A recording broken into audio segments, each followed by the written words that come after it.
one of the top 5 most famous pictures of the Vietnam War.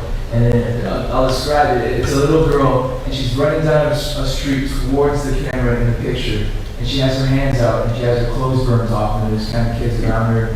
Things like that. How many of you have seen that picture? Well, that's a very famous picture, as I've said, and it's called The Girl in the Picture.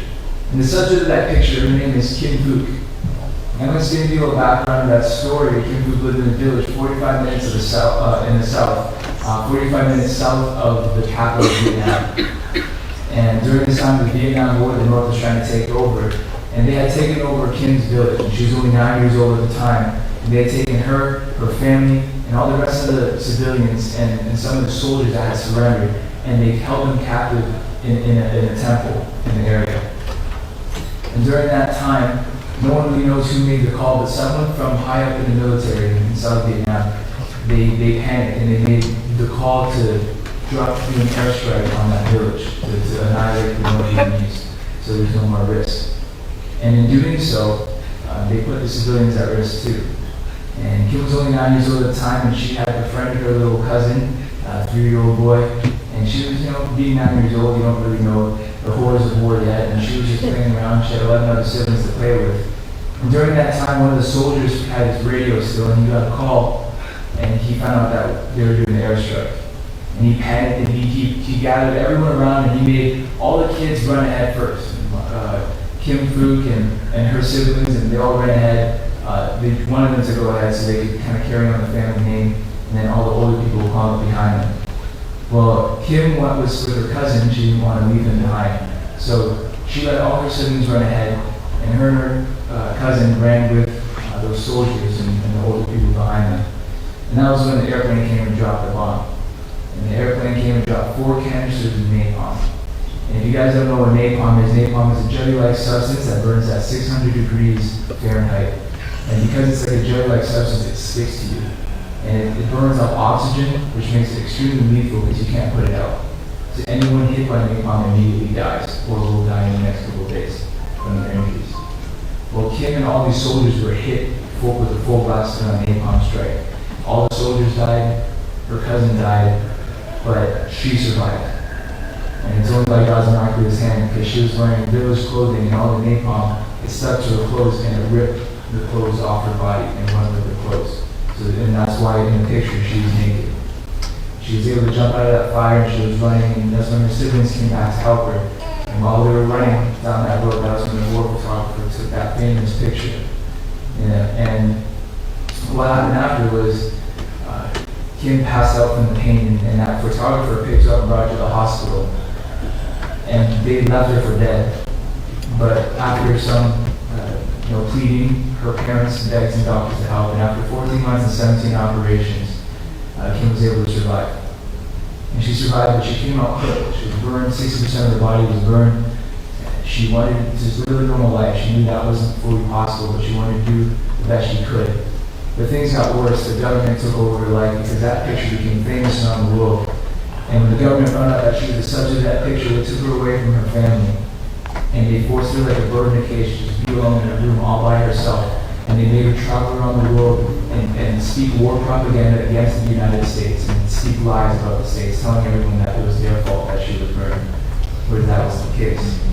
And she became depressed. She was already burned, and she didn't have any friends, but all the kids were scared of her because of her burns. And then the government took over her life, so she became bitter. She started cursing people. She started going to bed cursing everyone that had hurt her. And it got so bad to the point where she tried to take her life.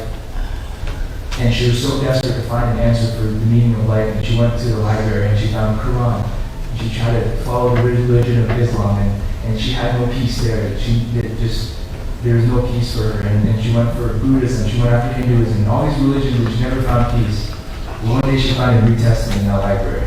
And when she found that New Testament, she read the first verse she read in that Bible, and she opened it, and Jesus said, "I am the way, the truth, and the life. No man comes to the Father but by me." And when she read that, she said, "God, if you're really there, prove it to me." And the next day, someone randomly befriended her, and after a couple of days of that friendship, she was invited to an underground church in Vietnam. And it was there on December 25th, 1972, Kim Phuc accepted Jesus Christ as her Savior. And everyone's excited about that, and things seem to go well, but When she got saved, the mom disowned her because of their family religion. She left her. And not just that, the government found out who the pastor was, and they took him and they put him in prison. And from what we know, he was executed in prison. So she was all alone again. No one to help her. The church was disbanded, and she was sad that she had God there to help her. And she read in the Bible in Matthew chapter 5, verse 44, where Jesus says, "Love your enemies, do good to them that hurt you," and so on. And when she read that, she realized she couldn't be bitter anymore. But she had been bitter for so long, and that root had taken a good hold in her heart. And she realized that bitterness is like drinking poison, but and expecting the people that you hate to be hurt by it. And when she realized that, she prayed, and God finally healed her, and she was able to forgive everyone that had hurt her. And eventually, her story, I'll finish up. She was able to go to Cuba to study through some contacts that she had.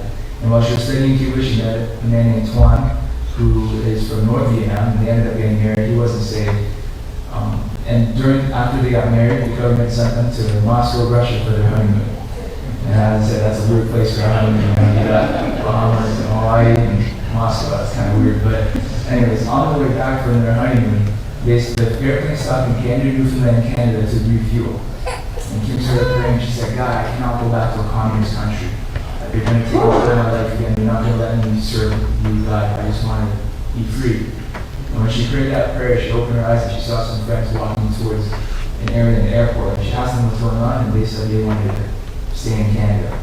So she took that risk. She took her passport and her husband's passport, and they were granted asylum by Canada. And Canada was able to fund them, so they were able to go to Toronto to live, and they started a new life there. And now Kim, she travels all around the world speaking on forgiveness, telling everyone her story, how that picture, although it may look horrible, now God used it for good. And now she's able to go around. She has a foundation. She's helping children of war. She has orphanages in Uganda and other places for children of war. Her husband was able to get saved in Toronto. Now he's a pastor of a church in Toronto, of a Vietnamese church. And she has 2 boys. Her oldest one, Thomas, is a missionary to Indonesia. And the youngest one is talking to you right now.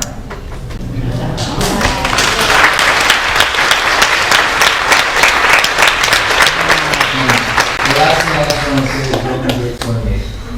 And if you guys ever struggle with anything, if you have any trials going on in your life, just remember the picture of my mom. And how if you look at that picture, all you see is horror, all you see is horrible things. But now if you see what God's done in her life, it's amazing what He's done. So if you go through any trial, any struggle, remember that God is always there for you. And always there for you.